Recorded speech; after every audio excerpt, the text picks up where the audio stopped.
Welcome along once again to the Cardiff City phone-in, and we've got quite a larger panel than normal tonight. We've got an extra guest coming in quite soon. We got Al Worth and his suave and sophisticated-looking outfit there. Well done, good effort, nice work, well done. Very much. Evening. And also we got Mark Pontin. Hi, Mark. Thanks for coming back again. Evening. Thanks for having me. And also first time on the show. Hello to Si from Ace Cast Nation. Hi, Emmett. How are you? Thanks for joining us. Nice effort with the flag there. Good touch. Yeah. Well done. And of course, Mr. Nigel of Blues is also with us. Hopefully you can hear us okay, Nigel, can you? Well, I'll be back. Problems. I'll try again. All right. Anyway, Si, firstly, we'll go to you first because you're a first timer on the show. Okay. Thank you, by the way, for moving your show to a Wednesday because we're all here to sort of talk about Cardiff City, so we don't want to step on each other's toes, and obviously wish you well with that. For those people who don't know, just tell us a little bit about the show because you're running it from the Rimmer. Tell people who don't know about it. Yeah. So basically, as part of the Ace Podcast Nation channel, we've been running Cardiff City fan show from the Rum and Tavern. We started off on the Monday, but I think just overall it was better to switch it for the Wednesday. And I think we were very conscious of obviously clashing with you guys as well. That wasn't, it wasn't the intention to sort of be competition. It was just to try and build something and get some people in there. So we try and get as many people, different fans, different views into the pub for sort of, for a couple of hours in the evening, a couple of drinks, and just kind of talk about the games, talk about what's going on, because it's never boring, is it? Following Cardiff, there's always something to talk about. So I think it was a natural extension to the sort of content and the podcast, which I already do surrounding Cardiff, and and then obviously we do the live events with the ex players, which is next one's on Friday with Darren Pearce. Yeah, we had a chat with Al about that earlier. A great story about a shirt with the letter R, but we'll leave that one to your imagination for the time being. Well, then, anyway, thanks, Simon. We'll have loads to talk about, and just to say about, with Cardiff City having stuff to talk about. I mean, this show's been going for 20 years. It used to go out in 3 different radio stations, 3 nights a week. We still didn't run out of stuff to talk about, so No. we should be all right. Mark, fantastic result on the weekend. Funny enough, I was actually in Llanelli on Saturday afternoon in the record shop, playing some music, and so and then on the way back, I was listening to the game, and I don't know, every now and again losing reception, and every time I went back, we scored again. It was quite an amazing, great result, isn't it? From being so late to get 2 goals. Well, I was, I mean, they've been doing really well, Preston. I mean, they went up, what was it, a 6-game run and then another 3-game run at home. And apart from a couple of moments of sloppiness, I thought we played really well. I thought Perry NG is I mean, what a performance he put in. I thought he was great. And once we get that missing striker link, I liked what's his name, Ryan Lowe, is it, the presser manager? Yeah.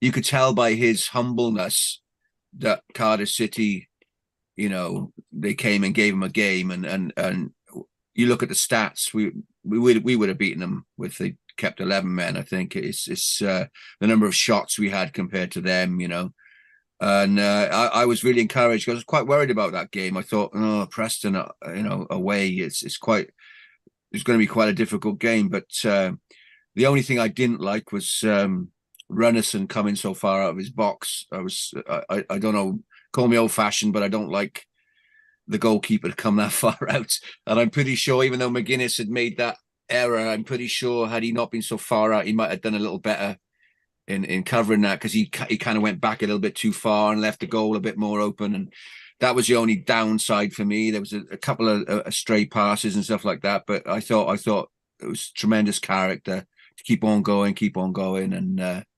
I made my voice hoarse when we scored 99th minute. I thought it was brilliant. It was really great. Really enjoyed it.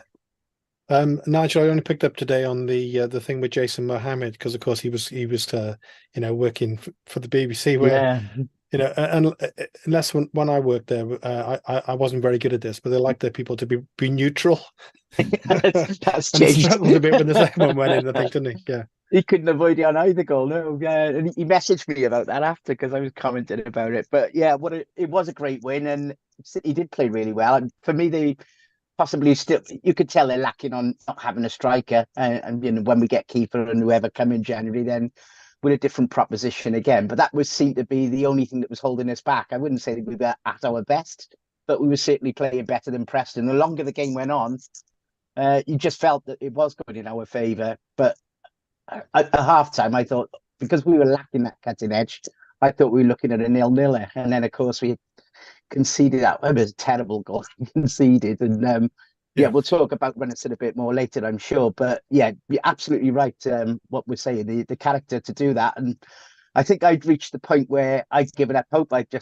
Preston defended so well that second half, and a lot of credit has to go to them for that. They did nullify us to a certain extent and got their two banks of four sorted out. And, you know, we did seem to be running out of ideas, even though we did make the changes. But, you know, credit where due, that bench did make a difference. And before the game on Saturday, I think a lot of people saying, oh, that bench looks a little bit lightweight. There's only Egbo there as a striking option. I'm not quite sure what's happened to Atete. He must be injured, that he wasn't even in the squad. I haven't seen any mention of that. But, it was absolutely brilliant and great character. That's the sort of thing that normally goes against us, isn't it? Not rather to lose late on. So, and it did in the Norwich game previously. So for us to do it ourselves was fantastic. It's probably one of the latest goals we probably ever scored, because this season, you know, with the change in the rules. Yeah. When we last scored on the was it 99th minute we scored, wasn't it? I can remember Jeff Eckhart years ago. It was an away game somewhere. Al might remember. Cambridge rings a bell. And I think it was something like the 111th minute. There'd been some serious injury in the second half that stopped the game for 10, 15 minutes. But other than that, no, I can't remember us scoring that late. And Al, you know, after the Norwich game, it was kind of a bit of an uplift again. I was only listening on the radio, you know, but it just felt, even on the radio, it felt like one of those games. It's just not going to happen. And every time I got back to the game again, we scored again. You know, it all went well. Echoing what Nigel said, really, I think Preston did a Cardiff City, didn't they? Do you know what I mean? Historically, following City, that's what goes against us. We never seem to have had that run of the green, and I always think everything goes against us. And for that to happen, pleasantly surprised, but you know, we're not used to it as Cardiff City fans for that to happen. So great that after the Norwich game, when we all came on last time, and we all predicted, you know, heavy win against Norwich, didn't we? And I think a lot of the players sort of, I don't know, after we got 2-1 up, I think they were a bit on the beach afterwards, weren't they? Really, they just wanted to get away. Those who weren't on international duty. So it's testament, really, I think, to the manager that we've got back on it straight away. Because December now, as we've said before, it's going to be, we're going to need that squad going into September. We've got 7 games. That's right, going into December. We're 7 games. That's true. And the 8th game then QPR on New Year's Day. So, you know, I don't think he's going to be able to play the same 11 all the way through. Going back to Renison, he said afterwards, didn't he, that he played him because he wanted to play football out with the back. So he wanted him to go forward. So I'm wondering if Renison had it in his head, I better come forward. But on the goal, it was, you know, strange one. I don't think Jack Allen done anything to deserve getting left out, but that was a tactical decision as far as the manager was concerned. I'm sure he'll be back in tomorrow. Well, I don't know, you know, but it's funny you should say that, isn't it? Because when he changed it around before, because he played him in the cup game, didn't he? And then he brought him in, and then he dropped Jack, and then he played him one game, and he swapped him back in again, which is kind of surprising, because with a goalkeeper, I think with managers, normally, if you drop your goalkeeper, it's quite a big decision, and it tends to be, you know, once you're in, you're kind of in. Yeah, it's a strange one, isn't it? Strange one. Big decisions again for him tomorrow now, because obviously Collins is out, isn't he? Suspension. Yeah. The natural person to go there, I suppose, would be O'Dowda. Well, he's injured. Joe Bacon's away on loan, isn't he? So, Joe Rolls, do you think perhaps on the left-hand side? I don't know. You've gone to a big topic there very early, Al. You know, sorry. That went up a bit early. I was later in the show, that wasn't topic. I think and Grant. I think Perry and Gilles played left, and Romeo will play right. Myself. Yeah. Yeah, I can see that, because I don't think there's anyone else at the moment who can play left back. I think you lose a bit, especially at home, if you play Joe Rolls there. because Joe's playing well at the moment. The only thing I'm thinking there is Romeo didn't have a good game against No, he Norwich, did did he? not. And No. possibly the goals, well, certainly the latter two goals came from his side. So I got a funny feeling he will drop Joe there and put Wintle in. Wintle's been on the bench a couple of games and did come on and create that winner. So I think that'll cause less disruption than maybe, Petty NG moving over and Romeo being on the right, because he didn't cover himself in glory against Norwich, given the chance last time. Looked rusty, didn't he? And this is the problem, I suppose, when you've got players who aren't playing. Like I feel for Panzo a little bit, because I think he's going to have to play at some point, and he's had so little football that when he does come, it might take him a few games to settle back in and find his feet. And I think Romeo struggled from that a little bit last week, or last game against Norwich. But it's interesting, the boys mentioned Runnison. I thought tactically, I thought the decision to play him worked out quite well. However, the goal, which is obviously predominantly the goalkeeper's job, I thought, look, McGuinness made the mistake. Of course he did, by losing the ball. But because we play the way we do, passing the ball around, you risk that. But he went so far beyond his near post that he almost gave the striker an open net to just pass it into, which is unfortunate. I just wanted to mention as well, I think Carlin Grant, I was really happy for him that he got his goal, because I think that's the one thing that's been missing. I think he's been desperate to score the last few games, but he does so much work to help protect Collins and give him support, but also he creates so much space with his movement and cutting in, and I think he does so much for the team, which sometimes goes, doesn't get the appreciation perhaps that he deserves, because you don't see the goals stats, if you like. But I hope he can kick on now, because I think he's vital to the way the team plays.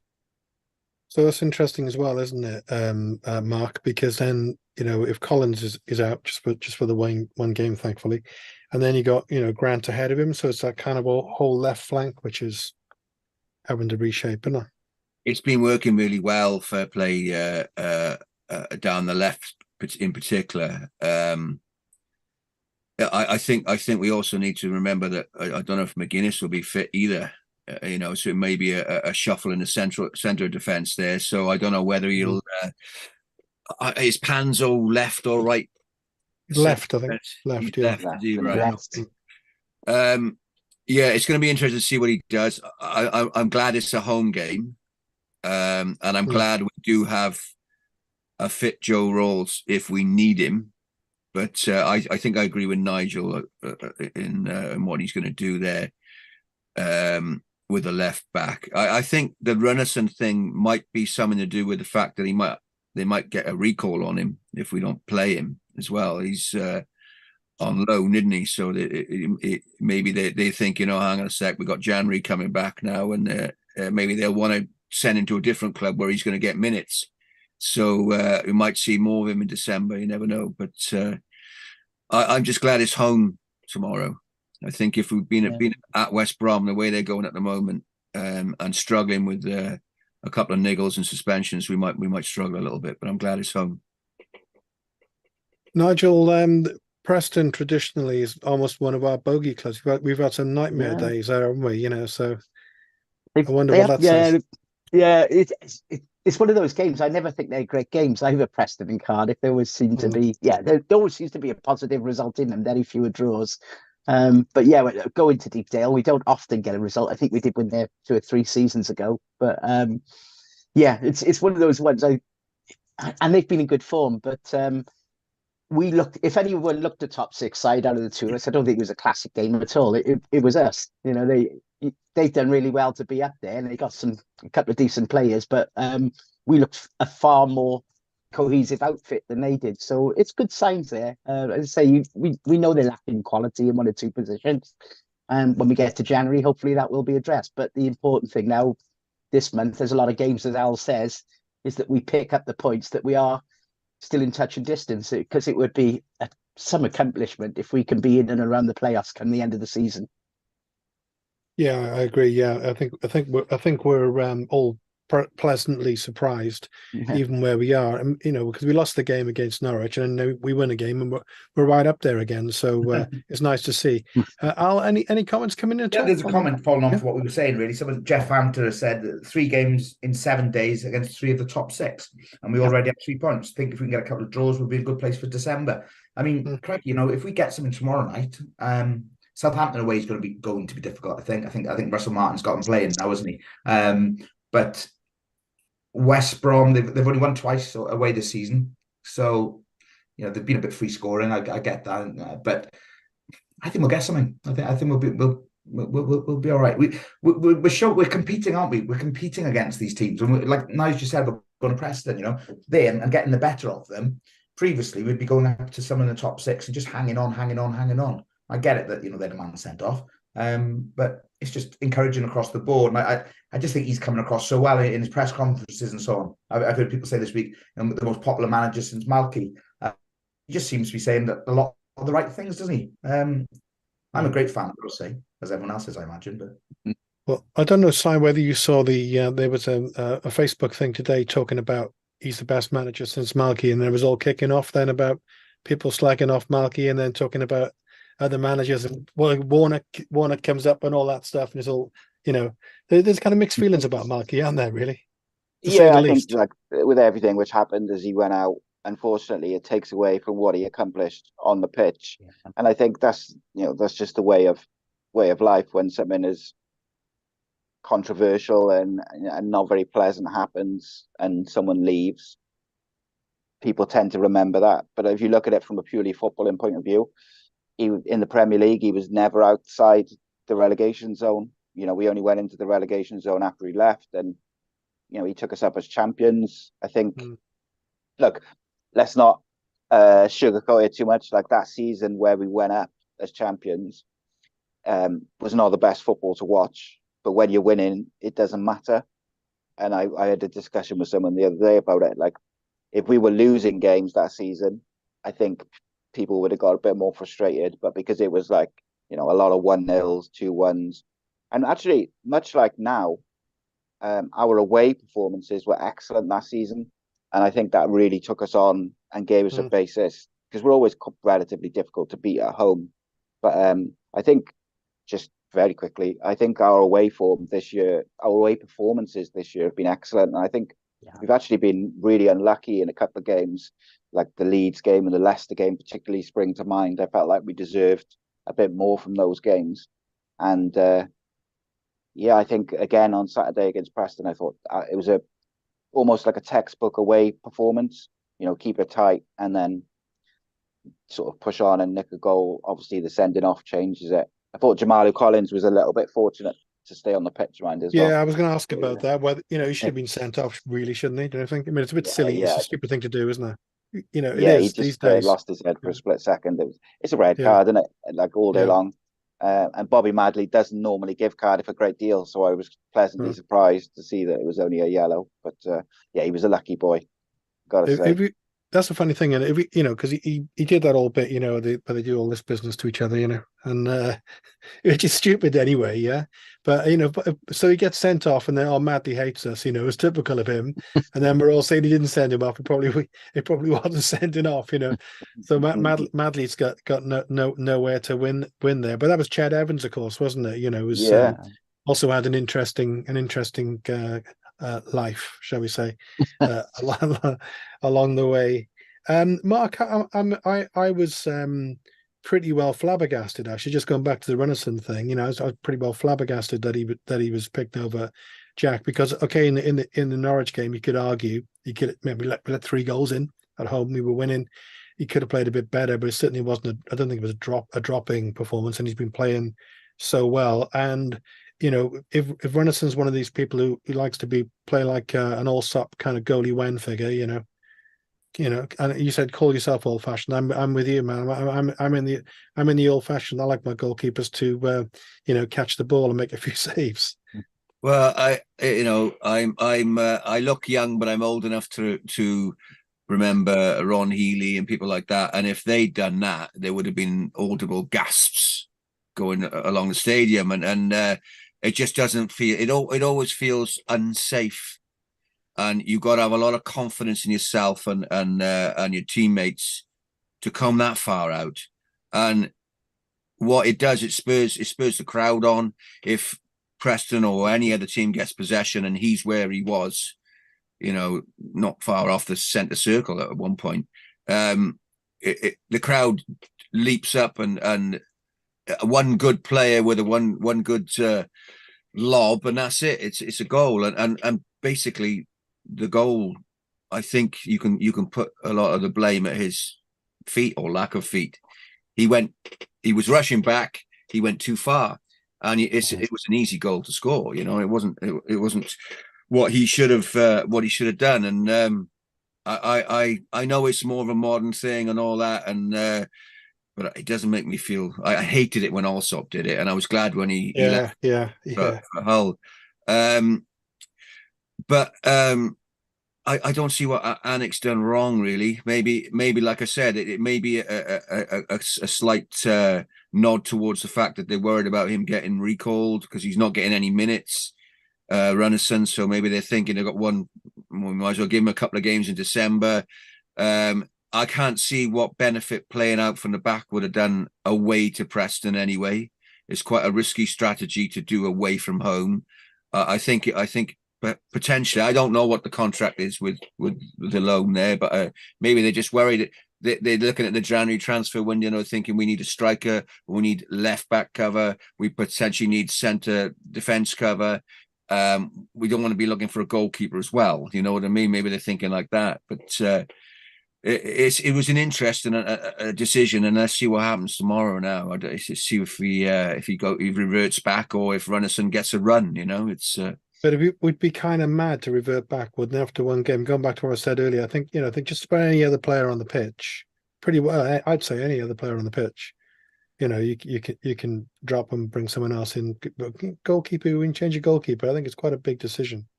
It's a massive decision, and I really like Jack Anik. He's a great good season. His distribution is good. He's occasionally been at fault, and but a lot of the time his sloppiness further up the pitch has caused a bit of a panic, which happened to Runnison on Saturday. So I think we're all a bit nervous. We've got to give him the benefit of the doubt. We've got to see what he does if he does get a run. His distribution was okay, but it wasn't that great.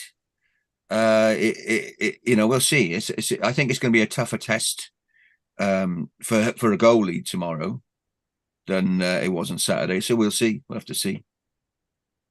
Any thoughts, Nigel? I'm not sure whether you're one of the Allsop fans.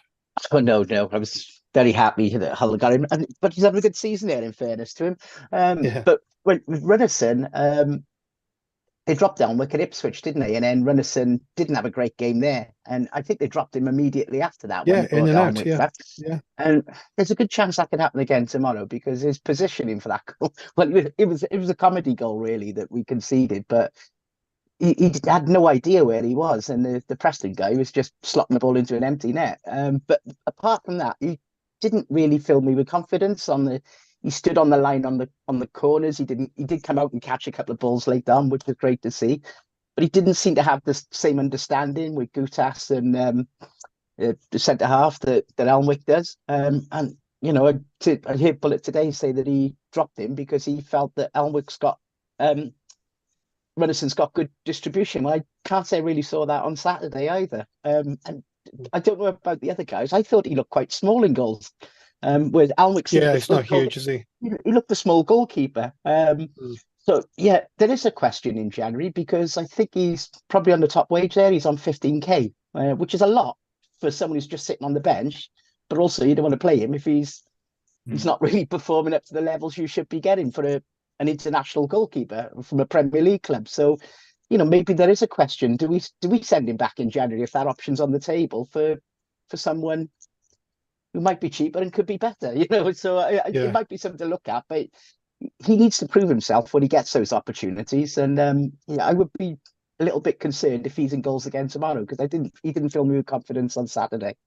Look, it's going back to what Simon said earlier about if we use the example of Romeo, he came in, he hadn't been playing. Yeah. and he had a lot in his case. He had quite a lot to live up to because let's face it, NG's been one of the players of the season, yeah. And then he didn't quite come up to the mark. Should we cut Runnison the same kind of slack? He's basically been sitting there with splinters for about 6 months. Well, this is the problem, Steve. We've mentioned this on this show before, that these fringe players, there's no football for them. They're not used in the development team, and they sit on the bench for the games. They may get the occasional sub outing, but generally players like Romeo, Sawyers, they're only picked when there's an absolute emergency. Runnison's been the same, so it is a real problem because if that's the only football they get in all season, the occasional first team game, and with no opportunity to practice or whatever, everything on the training ground, yeah, you would expect them to be rusty. And unfortunately, that has shown him on a couple of instances. And I'm thinking people like Jonathan Panzer, for example, he's not coming on as a sub even. So we were talking earlier, absolutely. Coming at left back, he played at Blackburn in the 5-2 defeat, didn't he? And apparently had perhaps a little bit of a nightmare. So our back four, I thought, had such a good understanding with Anik as well in goals that anyone that comes into that. Norwich seemed to target Romeo. They really did. Yeah. Obviously, once he was on the back foot quite a lot, wasn't he? So you wonder if Runnison plays tomorrow, are West Brom going to think, well, hang on a second, this is a goalkeeper who comes wandering. So going back to what Mark was saying earlier, if they're going, this keeper goes off his line. If you've got any chance, you can have a pot. I think he might just take it to heart that Bullet said, you're in the team because you're a good footballer, come out. And he's really taking that to heart. Right, I'll just walk up to the halfway line. Well, it's a bit literal, isn't it, really, to do that? I'd like to see Anik back in, but we'll see. Richard Davis has made quite a few, actually. As a last question, who replaces Grant tomorrow? We can come on to that. He'd actually said about Preston, we were saying it's not a happy hunting ground for us. And he's reminded us that we've won the last 4 out of the last 5 there. So we were talking nonsense there. Sorry. What do we know? Historically, wasn't it? Yeah. It's that 6-1 that haunts us, isn't it? Because of when it was. Yeah. So he also said Errol's got the best from a side that's cost us nothing. He's building something special with the right backing. If we get Kiefer in January, will he be the missing link that we're all waiting for? Everyone's all saying deal. We'll never know, I suppose, until that comes. But I'd love to see him there with the quality that he's got around him. Yeah. Because it'd be fantastic. You know what's interesting about Kiefer Moore, right, is I'm fairly sure that he was coming in the summer and something happened where Bournemouth couldn't get his replacement over the line last minute. But all along, even when the day before Siopis signed and everybody knew he was doing his medical and the rest of it, the manager wouldn't talk about him. Yeah, I noticed the other day, the manager couldn't stop talking about Kiefer Moore, which actually made me less confident that we're going to sign him. And we might end up signing another striker just completely out of the blue, which no one's linked us with. Because I think he's a very clever man, the manager. I think he's shown that already.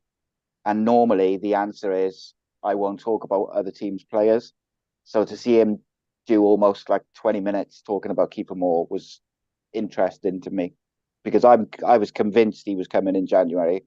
And now I'm not as convinced, which is Rob Page is doing a good job for us, though, isn't he? Because he said to Kiefer Moore, well, him and the other Wales player, how many other Wales players there are at the moment who aren't playing, and he's basically said, I want you all to manoeuvre and move away if needs be. He said we've got to look after ourselves because in March we've got the playoff. Now that'll be ringing in Kiefer's ears, won't it? Because Kiefer struggled. I think Kiefer struggled, didn't he? Away, and Page said that as well. He's playing on a heavy pitch, not match fit. You can be as fit as you like, but he hasn't played any. He hasn't got the minutes. So if he's got his international manager saying to him, well, look, you've got a chance of playing for Wales in March, but I want you playing between now and then. If he's going to say, well, okay, let's see if I can get a move. He's not going to get in that Bournemouth team. No, he's not. No. I think there's 3 Welsh players which we might potentially target in January in the summer. I think Nico Williams needs a move, certainly a loan move. I think for that to happen, we would have to send Panzo back, I think, but just speculatively. And also I think Jordan James wasn't playing for Birmingham up until I think he started a couple of games recently for under Rooney, but before that he wasn't playing. So I mean, depending on how much money they have and they want to spend, I think there's potential there to strengthen areas, but not just strengthen, in the now, also look towards the future. For me, if you could bring someone like Jordan James in, he might cost, 1 or 2 million, but I think you look into the future then, because he's a 19-year-old who's ready to play now, but could be the midfielder for the next 5 or 6 years, Be interesting. Back to the old Mark. Back to the old Celtic kids thing. Remember that with Sam. with old Sam, bigger than Barcelona and all that. Let's get all the Welsh players down here, isn't it? Mm-hmm. Yeah. I remember when Kiefer Moore went to Bournemouth, and I said on this show that he'd be sat on the bench watching Solanke score goals, which it's not so much Solanke, but the various Bournemouth strikers have been scoring the goals while he's been sat on the bench. So I think a move is he has to move. He just has to. I mean, what is he now? 30, 31? 31. Yeah. So he's already lost a little bit of pace from when he scored the 20 goals for us that season. But he's going to have to think about a move. So if he doesn't come to us, he will go somewhere. And the logical thing for him is to go to a team which is going to play him week in, week out, where he's got service from either side. We got great wing play now on both sides. And I think he'll work out. I was a bit skeptical at first. I thought, well, is he the player he was? But seeing him link up with Wales, seeing him play the other week, the 2 games, Armenia and Turkey, whatever he played the minutes. So I thought, yeah, he can really do a good job, not only in attack, but also in defence. He's a great header of the ball out from corners and things like that. So I think the common sense thing for him is to make a move to a team which is going to play him. And I think Bullet was setting his stall out. We've come here, we'll play you. And send him a message, So I really hope he comes. Yeah, I think one of the deficiencies with City this season is we haven't had a forward who can hold the ball up. Mate's played the last couple of games, and you would think he's a player able to do that, but he has really struggled. He's, you can't fault him for effort, but he's no Kiefer Moore in terms of his ball skills, holding the ball up, retention. No, keeping 2 centre halves occupied, running the channels. He could do. There's certain things he can do really well, but he's not able to do that. And I think that's what Kiefer will offer. That both, and what a great goal he scored for the winner on Saturday. It was great to see him come on and do that. And Mate, they just can't offer the qualities that Kiefer has. Yeah, that goal was. Sorry, I'm saying at 31, this could be his last contract. I think it'd be a good move for Kiefer. I do. Good call. It's sign him up 3 years. 31-year-old. I think that'd be great. I think it's perfect for us and him, isn't it? Like when you look at it all around, it seems to fit. Like the way we play suits him as well. So the other possibility, tomorrow, I don't know whether we'll do. I'll just put it out there because it's something to talk about in this kind of show. But if we look at the players who are missing tomorrow, and NG came back in, he missed a game. He came and he looked absolutely fantastic. Looked like he almost needed the rest. And all of a sudden, and also when he was missing, we really knew he was missing because, like I said, I think he's been one of our players of the season. Been fantastic this season. So he came back in. So going back to what Si said earlier, whether we want to actually move him across and juggle around, probably not sure we do. I wonder if there's an argument there to go with if McGuinness is fit, to go with Panzo, McGuinness, and Gutas, and maybe play 3 at the back and maybe do something different. What do you reckon, Nige? Just throw it at you. Yeah, I think it will be one of Rolls or Panzo playing at left back. I just don't see NG moving across and Romeo playing on the right. But we'll soon find out, I guess. But NG on Saturday, I think Mark mentioned earlier, he was a class apart. He was Premier quality on the weekend. He was so good, and that's one thing that worries me with January coming up. That he's obviously in the form of his life at the moment. Isn't he? If I was a championship, one of the top 2 or something like that, I would look at him. If I was one of those struggling Premier League teams who are coming back down but want to bounce straight back, I'd be looking at him because he's equipped to do a job at a higher level than this. But I think he's part of our future. I'd like to think so. But he is our one standout quality player who if anyone's going to get a bid in January, it'll be for him. What do you reckon he's worth then, Nige? I think I didn't realise he's 27, isn't he, or 27, 28. I always thought he was younger than that, but yeah, someone could come in with it could be 3 or 4 million. You always think of these fantastic figures, but I think if someone come in with that sort of offer, and knowing there's been messages from the club about how they need to play things financially. I know they want to spend money in January, but from what I understood, when they cleared the August window, they were very close to the FFP levels, which stopped them doing potentially more business at that time, and that's why they were trying to offload a couple of players. So they have got to balance the books as well, even if we're in a good position. But he's one player you just don't want to lose. But I think he is one player who could attract interest. On the last show, we said, Steve, didn't we, that the 2 players we thought was NG and McGuinness. McGuinness. Sorry, I'm doing him a disservice. You're right. and thankfully, the club have been sensible and they've signed them up on enhanced contracts, haven't they? So they are tied down. So we're going to get money for them. So for once, Cardiff City are actually doing things right behind the scenes. They're not just going to walk away on a free. It's funny, isn't it? Last year, NG had Player of the Season, and I can remember we were talking about it. We said, is there any player who deserves Player of the Season?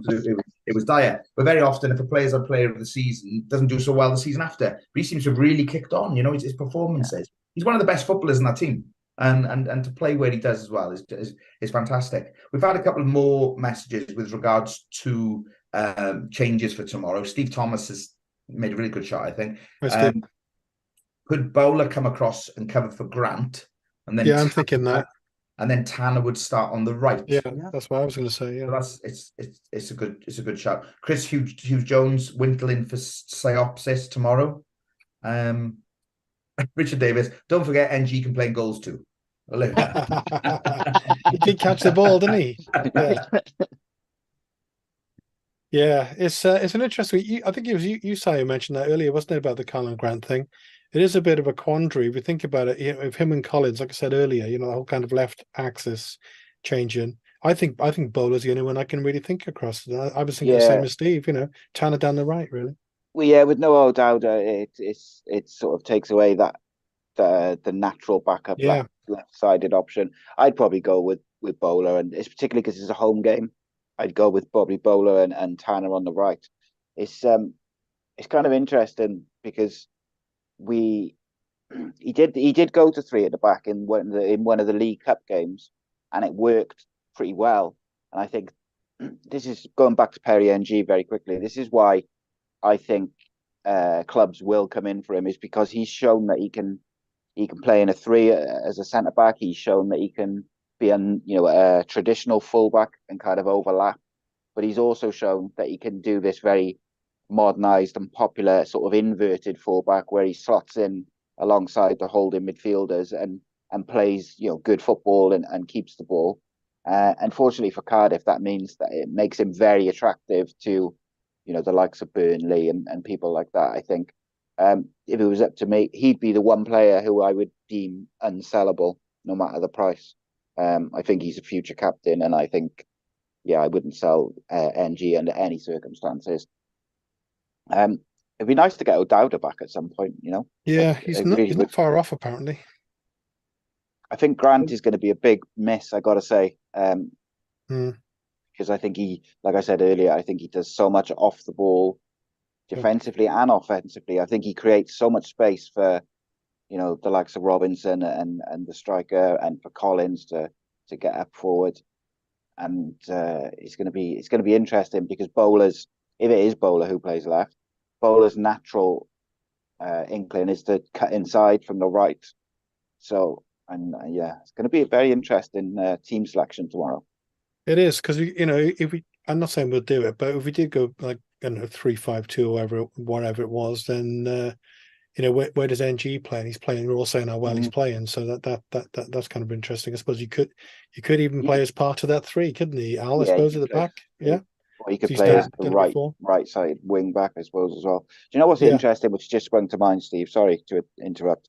Is the manager did play Robinson off the left a few times. Yeah, So yeah. maybe, particularly with it being a home game, he may put Robinson to the left and Colwell in. I've been saying for a few weeks, I'd like to see Colwell given a start in that number 10 position, because there was a point where I didn't feel like he could do much more in his sort of cameo roles or his League Cup starts. He was scoring and creating and contributing, and when the manager asked for more work from him and from Robinson, I felt like they both stepped up a little bit. So like I say, it'd be so interesting to see where he goes now, because I've been impressed with the manager's sort of tactical nous, where he's changed little things here and there. Even going back to, he swapped Gutas and McGuinness from either side, and that completely changed Gutas as a centre back for us. Before that, I thought he looked a bit like he was struggling. They were on the wrong side. Just trying to acclimatise to the Championship. I felt like it looked like it was too much for him, and then all of a sudden switch sides, and he hasn't looked back since. So Marco, I've got to mention it at some point, because he didn't get much in the way of good press, really, but it was a really good header from Ugbo, wasn't it? A great header. Fair play to him. Yeah, I mean, he came off the bench. He would have been, not up to the rhythm of the game quite, and he was in the right mind. It was poor defending. Let's be honest. He was unmarked pretty well, but he took it brilliantly. No. He did. I think he's a product. He's in development. I don't think he'll be a top player, but I think he'll be a good Championships kind of player, unless he gets a good spark. He's good to come off the bench, but he's lacking a little bit of consistency, which he'll get with game time. But we're so short of we need the consistency now, not while he's had a run of 10 games and not done much or whatever. So I don't think he's going to get that much with us. I think he's going to be a bit part player. But we also got to mention as well, that was a clear penalty, Carl Grant. That was a clear penalty. And I don't know what's going on the last few weeks. We've had a few clear penalties. And I watched that a few times on the highlights, and that was a blatant penalty. We should have had that on the weekend. That's madly for you, say. Pardon? That's madly for you, Yeah, I know. I mean, what can you do? We've had a couple of quiet game, did he? we've had a couple of dodgy refs. No offense, I know. I'm not in the game, so I can't get fined for saying it. But we've had a couple of dodgy refs in the last few weeks, and that was I know Jamilu Collins should have been sent off. Fair enough, but that penalty was a clear penalty. No doubt about it. Yeah, it was outrageous. And it was a great ball in as well, actually, Nige, wasn't it? I think Wintle put the cross in, is that right? Fantastic lovely ball in it? it. Yeah, and he was very unlucky just a couple of minutes before with a shot, maybe with his first touch, that just wasn't too far off target with a bit of a pile driver. So, yeah, he definitely had a good impact, and that's why I think he's probably champing at the bit to start tomorrow. There's an opportunity for him if Joe goes to left back, and I'm sure he would, do that job admirably. He's probably dying to get a game for us at the moment. But we're talking about all of these players with all these games coming up in the next month. They're all going to be needed, aren't they? Whatever we think of Bowen, players like that, there's no doubt he's going to have to start the odd game or two, because the program is so intensive. We're going to get the odd injury, suspension, whatever it may be. So he's going to have to utilize all that squad over the next few games, undoubtedly.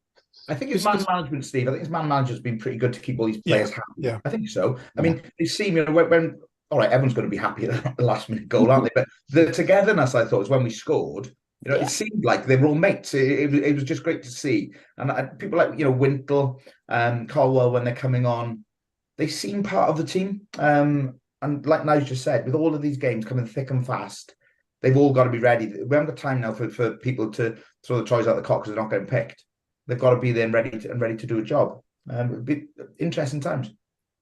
Because Mate could play wide as well, couldn't he? That's the other one. He could. I mean, maybe wide. He could play wide right. Is a possibility.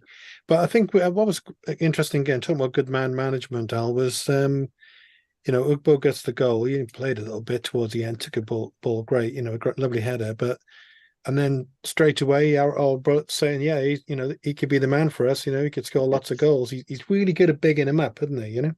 He's just an intelligent bloke. If you read what he says as well afterwards, it's not just hot air without Bullet. Everything seems to be he's calm, isn't he? He's measured.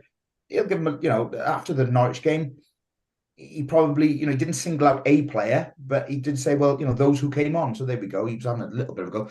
But behind the scenes, you just get the feeling he's getting the best out of these players. They're not they don't seem to be big time Charlies that previously we've had. And got to remember as well, one name we haven't mentioned yet is Aaron Ramsey to come back into the mix, which is, of course, it's got him and O'Dowda, quality players. Yep. We seem to have, let's say we get Kiefer Moore, Ramsey comes back in, O'Dowda. No doubt, perhaps to balance the books, they'll shift someone out, but hopefully that'll be very much fringe players that haven't had a look in so far. You like some perhaps Sawyers, Reno and Sawyers, yes, they're one off, won't they? But hopefully behind the scenes that they'll have to get rid of a couple to balance those books. But then with the ones to come back in, it just looks like a strong squad in depth at the moment. Do you, Simon, I'll ask you this one. Do you think, talking about Errol Bullock being quite cute with the way he phrases things, do you think our hierarchy are also being a bit cute by saying, "No, we haven't got two beans to rub together"? We're poor, we are. We haven't got the money, Absolutely, because I think all the particularly championship clubs, but also clubs in Turkey, places like this, where the manager's got links, they all know that we're able to spend money again in January. So I think it is quite clever to say, we don't know, we haven't got much money, or we don't know how much we're going to be able to spend, and we might have to do a bit of wheeling and dealing, because otherwise clubs just tack on an extra 500 grand or whatever it may be to just because they see you coming. And I think look, the board can be criticised for many things over the years, recent years included, but I think it does feel like they got their man that they wanted as the manager.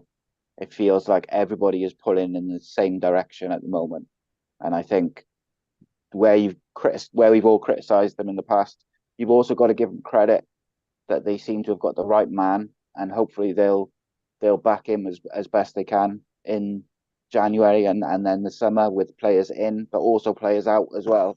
I think is important. And of course, they're linked with the guy with the fantastic name from Trabzonspor, Anastasios Bakasetas. Well, it's easy for you to say. I can hear the songs already,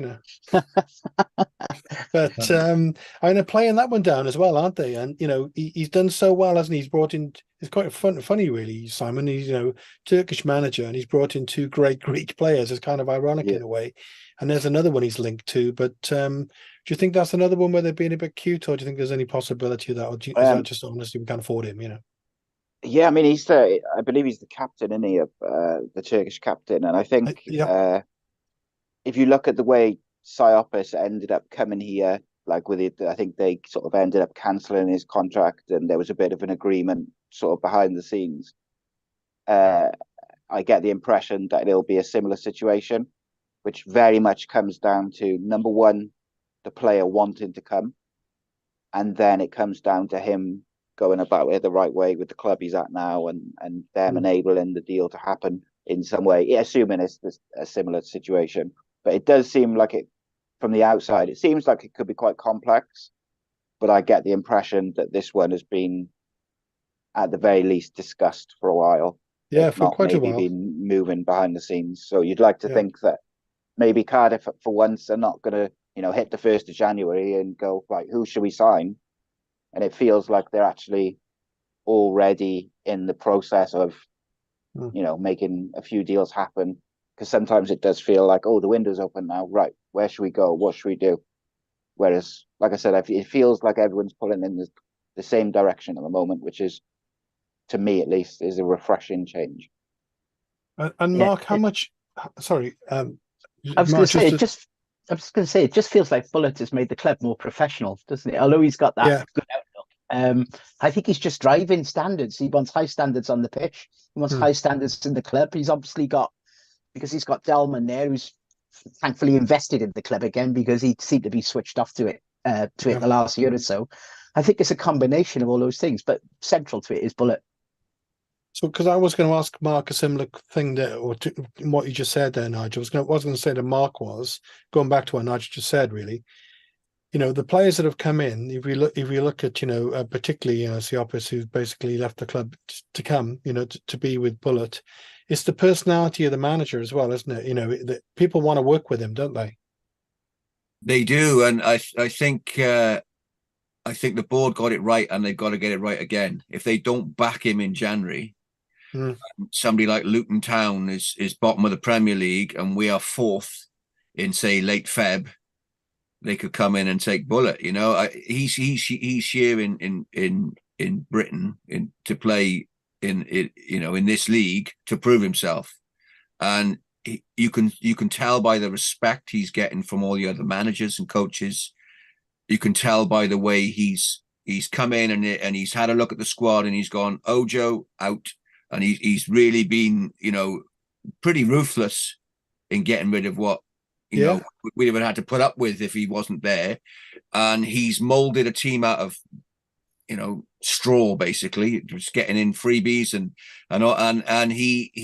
we are playing in his vision, and we're the shape is great, the tempo is good usually, the rhythm is good usually, and it's so pleasing to watch that we got wingers now. I mean, how many times I would sit and watch Josh Murphy and go on, please, Josh, please do so, and go on. We really wanted him to work, and he didn't. And he's the best. He's the proper manager. We haven't had a proper manager since Neil Warnock. And I no disrespect to Mick McCarthy, Steve Morrison, etc. Even Lamucci, Bullet comes in and he's a class above all of those straight away, and that's great for us. But if the club make any errors and he doesn't get what he wants in January, but he's still giving the performances, we're still getting the results. It's maybe not Perry NG we need to worry about. It's somebody taking Bullet. See, that's why we get you back on the show, Mark, because you put kind of inflammatory stuff like that out. Yeah. But it's a good point though, isn't it, Nige? Yeah, don't you think that what Mark just made?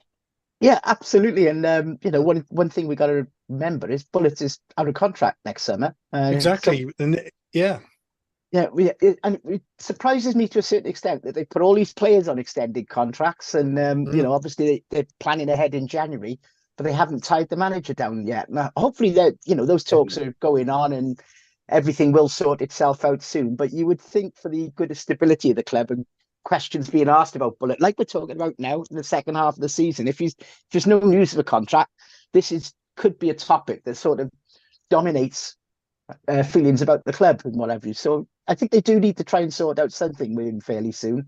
You don't want to let that go on until the end of May, and let's take a look at where we are then. Al, as a businessman, what do you think about it? Is there is the argument is, do we need to make a decision with him if we are there or thereabouts, nearly next month? It's nearly next month. If we're there or thereabouts, at the business end of the season, we've got to make some sort of decision on Bullet. I would do sooner rather than later. This club has been crying out for stability for so many years. I think we have to tie him down, take the risk, because they surely so far they've seen what he's about. He isn't going to prove himself anymore. Because also we said when Warnock came as well, to galvanise the club, you need to get the supporters on board. And Bullet we had Mickey Velleman on, didn't we, a couple of weeks ago, and to go up to Ferndale Imps and do that night he did there. And someone sent me a link the other day of he's really, really surprisingly, all the people in Turkey are following anyone in the UK who are doing anything. So there's like Instagram pages with his fans, and they're sharing. Mickey Velleman's probably thinking, what on earth? There's people in Turkey watching the night in the Ferndale Imps. It's great. It's crazy. But he's brought us all on board. I mean, this is the second programme now in a row where we've all been positive. I can't ever remember doing that, Steve, to be honest with you. It's usually one good programme, and then we come to the next time and we're all miserable as sin. Long may it last, doesn't it? Simon, got any comments on our Bullet? I mean, do you agree we got to sort something out fairly soon? I'd give him a 5-year contract yesterday, quite frankly, simply because regardless of what happens this year. So at the start of the season, I said if he can get top half this year, next year kind of push in to try and challenge for the playoffs, and then in his third year really sort of challenge, in that sort of top 6, maybe even higher. That's progress. But in order for a manager to build his team, my thought process was, you've got to do it gradually. You've got to back him. You've got to let him not just bring the players that he wants in. You've got to also allow him to move players out that he doesn't want. And also, you have to allow for those players to get used to the way his expectations on and off the pitch, his tactics. And fortunately for us at the moment, it looks like all the players have bought into that very quickly. And I'll be interested really what Darren Pearce says on Friday, because obviously he's the manager of the 23s. So I'm kind of interested if the 23s are playing in the same style as the first team, because I know that a lot of top clubs do that. They play the same tactics and style from top to bottom in all the age groups so that players can naturally progress. So I'm kind of interested in that side of it as well. But yeah, on Bullet, I'd sign him up to a long-term contract straight away. Okay, well, we're going to whiz around for a score prediction for tomorrow. But before we do that, just to say on Friday, what's the details? What time people get down there, and is tickets and stuff? I don't know. So there's, I believe there's a couple of tickets left. They're only £5. Basically, it's a very intimate evening in the 1927 lounge at the Rum and Tavern.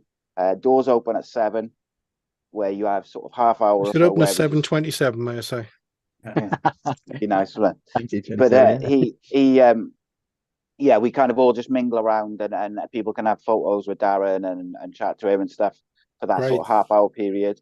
Then we have 45 minutes of sort of me and Darren, and I pull some stories out of him and stuff like that. And then it's like a quick 5-minute break for a comfort break. And then it's literally from there till close, where people can ask whatever they want to ask. And it's the one with Andy Campbell, which we did in November. It's the same as this one. It's very intimate, so it's very personal. Everyone can see, everyone can have as much time as they want with him. They can ask anything they want. And it's interesting because he's not just an ex-captain and ex-player. He's also the current under-23s manager. So yeah, it's gonna be a fun night, I gotta say. Simon, can I just ask a question? Was he very amenable to doing it, or did you have to really twist his arm? He was really, really good for it. I've got a sort of previous relationship with him because he's done a couple of podcasts for me. But yeah, he's pretty good. I gotta say, he's such a nice guy, and he's really chatty, and he's always, even when I speak to him on the phone, he's very open about his opinions on the 23s, and he talks to me about Ruben Corwell's brother a lot, and they rate him so highly, and I think I would expect him to be the same on Friday, both with stories about his own career and time in Cardiff, but also about his current working with the 23s. He's a very open book, and he's a very I can't speak highly enough of him. I gotta say, he's a good bloke. Well, you've done really well to get something like that. It's so difficult these days to get somebody from a football club to open up, and they can't say everything, but they to actually get in there. So well done to you. Let's whiz around for a score for tomorrow. I'm going for a 1-1 draw. I'll put that one in there. Mark, how are we going to get on against West Brom? 2-1 win. Excellent. Nigel? I'm going to go with Mark, 2-1 win. I'll always predict a win, so what's he going to go with? 3-2 City. 3-2. Well, that'll be a great game, won't it? Si, finally? I think it's gonna. I was gonna say 3-2 City as well, so I'll go 3-1 City. I do fancy us. I gotta say, I think. I'm only going to win for a draw. Anyway, great show. Thanks very much, all. See you soon. Cheers, guys.